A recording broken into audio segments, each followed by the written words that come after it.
इंसान दुनिया की चुनौतियों से नहीं, अपने अंदर की कमजोरियों से हारता है। इसलिए कमजोरियों पर विजय प्राप्त करने के लिए लगातार प्रयास करिए। नमस्कार, भाग्य चक्र में आप सबका बहुत बहुत स्वागत है। मैं हूं प्रवीण मिश्र और हमारे साथ हैं पंडित शैलेंद्र पांडे जी। पंडित जी, आपका भाग्य चक्र में बहुत बहुत स्वागत है। नमस्कार।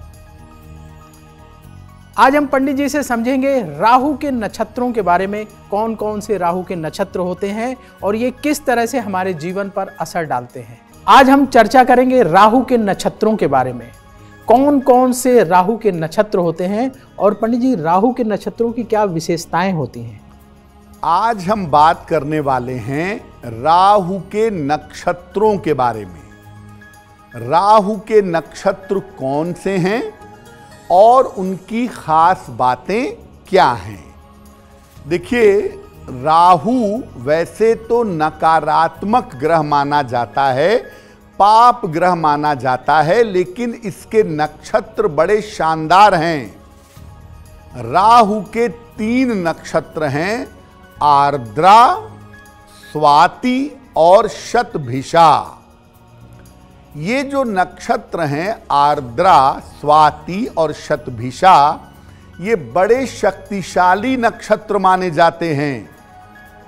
इन नक्षत्रों में प्रेम करने की और करवाने की और विवाह कराने की शक्ति पाई जाती है। इन नक्षत्रों का संबंध अगर गोचर में आपके साथ बन गया तो आपका या तो प्रेम होगा या आपका विवाह हो जाएगा। साथ ही साथ ये नक्षत्र रोगों से छुटकारा दिलवा देते हैं। इन नक्षत्रों का अगर आपके जीवन पर प्रभाव है, मुश्किलें कितनी भी आ जाएं, आप उन मुश्किलों को चीर करके आगे निकल आएंगे और जीवन में बहुत सारे बदलाव भले ही हों, आप उन बदलावों से आगे बढ़ करके जीवन में सफलता पा जाएंगे। राहु का पहला नक्षत्र है आर्द्रा नक्षत्र। पंडित जी, आर्द्रा नक्षत्र की क्या क्या विशेषताएं हैं, ये कैसे हमारे जीवन पर असर डालता है। बात कर लेते हैं राहु के पहले नक्षत्र के बारे में, जिसका नाम है आर्द्रा। देखिए, आर्द्रा जो नक्षत्र है वो पूरी तरह से मिथुन राशि के अंतर्गत आता है। यानी अगर आपका जन्म आर्द्रा नक्षत्र का है तो आपकी राशि होगी मिथुन। इसका जो प्रतीक है वो है मानव का मस्तिष्क, ह्यूमन ब्रेन। आर्द्रा का जो चित्र है वो ह्यूमन ब्रेन है।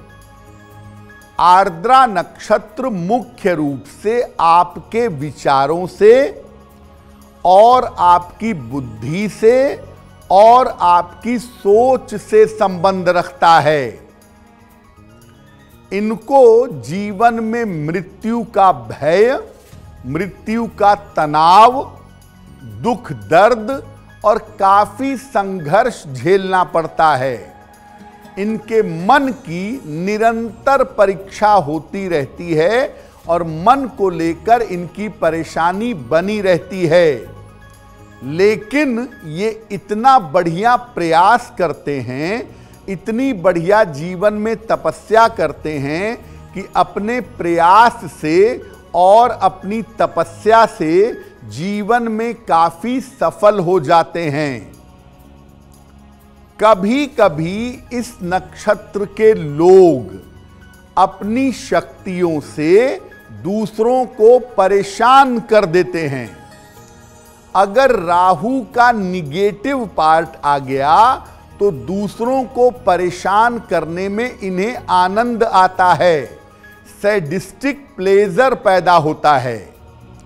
और कभी कभी आर्द्रा नक्षत्र के लोग बहुत ज्यादा हिंसक, वायलेंट और विध्वंसक हो जाते हैं। अगर आपका नक्षत्र आर्द्रा है तो आपको हमेशा एक सही मार्गदर्शक की आवश्यकता जरूर पड़ेगी। और सही मार्गदर्शक अगर आर्द्रा वालों को मिल गया तो इनका जो ब्रेन होता है वो दुनिया में सबसे ज्यादा शार्प होता है। ये वो करके दिखा देंगे जो कोई नहीं कर सकता, बशर्ते कि इनको सही गाइड करने वाला मिल जाए। राहु का दूसरा नक्षत्र है स्वाति नक्षत्र। पंडित जी, स्वाति नक्षत्र का हमारे जीवन पर क्या प्रभाव होता है? बात करते हैं राहु के दूसरे नक्षत्र की, जिसका नाम है स्वाति। स्वाति नक्षत्र का नाम सबने लगभग सुन रखा होगा कि जो पपीहा होता है वो स्वाति नक्षत्र की वर्षा की बूंदें पीता है, बाकी कोई बूंद नहीं पीता। ये जो नक्षत्र है स्वाति, ये पूरी तरह से तुला राशि के अंतर्गत आता है। यानी अगर आपका नक्षत्र स्वाति है तो आपकी राशि होगी तुला। इस नक्षत्र के पास पूरी तरह से वायु की शक्ति होती है। एयर का प्रेशर, वायु की ताकत स्वाति नक्षत्र वालों के पास बहुत होती है। स्वाति नक्षत्र के लोगों के पास दूसरों को प्रभावित करने की, दूसरों पे असर डालने की ताकत भी होती है। स्वाति नक्षत्र के जो लोग हैं वो बड़े अच्छे वक्ता होते हैं, बड़ा अच्छा बोलते हैं, उनका प्रेजेंटेशन, उनका प्रस्तुतिकरण भी बहुत अच्छा होता है।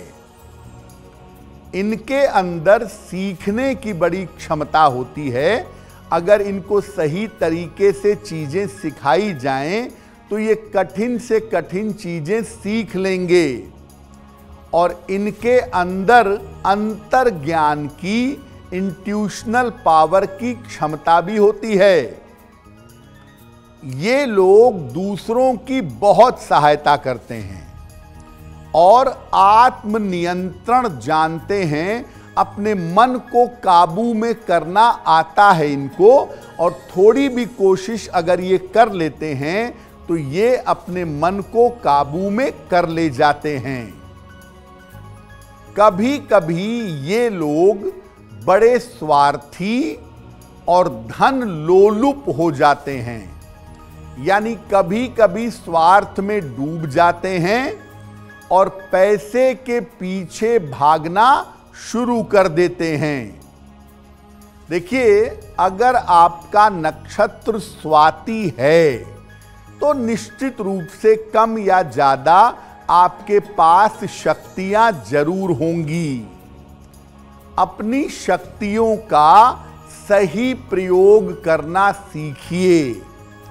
अगर आप अपनी शक्तियों का सही प्रयोग करेंगे तो आपके नक्षत्र के शुभ परिणाम आपको जीवन में जरूर प्राप्त होंगे, और ये शुभ परिणाम जीवन में आपकी सहायता करेंगे। राहु का तीसरा नक्षत्र है शतभिषा नक्षत्र। पंडित जी, शतभिषा नक्षत्र क्या असर डालता है हमारे जीवन पर? अब बात करते हैं राहु के तीसरे नक्षत्र के बारे में, जिसका नाम है शतभिषा। बड़ा चमत्कारी और बड़ा रहस्यमयी नक्षत्र मानते हैं शतभिषा को। ये नक्षत्र पूरी तरह से कुंभ राशि के अंतर्गत आता है। यानी अगर आपका जन्म शतभिषा नक्षत्र का है तो आपकी राशि होगी कुंभ। इस नक्षत्र का अर्थ है 100 वैद्य, यानी 100 डॉक्टर और 100 सितारे या 100 स्टार्स। ये 100 तारे इस तरह से रहते हैं आकाश में कि ये एक फूलों के गुच्छे की तरह दिखाई देते हैं, शतभिषा नक्षत्र के स्टार्स। इसीलिए 100 तारों का, 100 फूलों का या 100 डॉक्टरों का नक्षत्र इसको कहा जाता है। इस नक्षत्र के लोगों के पास जन्म से ही रोग निवारक क्षमता होती है।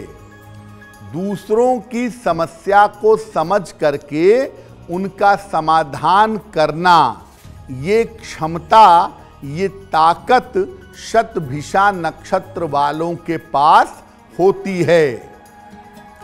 ये लोग ज्ञानी, बुद्धिमान, दार्शनिक, फिलॉसफर और अंतर्ज्ञान, इंट्यूशन की शक्ति से संपन्न होते हैं। इनके ऊपर ईश्वर की कृपा जरूर होती है और जीवन की कठिनाइयों से ईश्वर की कृपा के कारण छुटकारा पा जाते हैं, निजात पा जाते हैं। ये स्वभावतः रहस्यमयी होते हैं और एकांत प्रेमी होते हैं। अपने काम से काम रखना, अपनी चीजें किसी को ना बताना, आइसोलेट रहना, ये इनका स्वभाव है। कभी कभी शतभिषा नक्षत्र वाले डिप्रेशन के, अवसाद के और कल्पना की बीमारियों के शिकार हो जाते हैं। इनको क्षय रोग, ट्यूबरक्लोसिस, टीबी जल्दी होती है और स्नायु रोग, न्यूरोलॉजिकल प्रॉब्लम भी इनको जल्दी होता है, ऐसा देखा गया है। अगर आपका नक्षत्र शतभिषा है तो आप गहरा ध्यान जरूर करिए, थोड़ा आध्यात्मिक बनिए तो बहुत अच्छा होगा, वरना डिप्रेशन में जाने में आपको ज्यादा टाइम नहीं लगेगा। शतभिषा नक्षत्र वालों के बारे में कहते हैं कि 100 डॉक्टर मिलकर के जो बीमार को ठीक करेंगे, ये अकेले ठीक कर देंगे, और अगर ये बीमार पड़ गए तो 100 डॉक्टर मिलकर भी इनको ठीक नहीं कर पाएंगे। यानी अजीब तरह का, बड़ा मिस्टीरियस, बड़ा ऑकल्ट तरीके का नक्षत्र शतभिषा माना जाता है। अब वक्त है ऐसा क्यों जानने का। पंडित जी, ऐसा कहा जाता है कि बृहस्पतिवार के दिन बाल नहीं धोना चाहिए, कपड़ा नहीं धोना चाहिए, आखिर इसके पीछे कारण क्या है?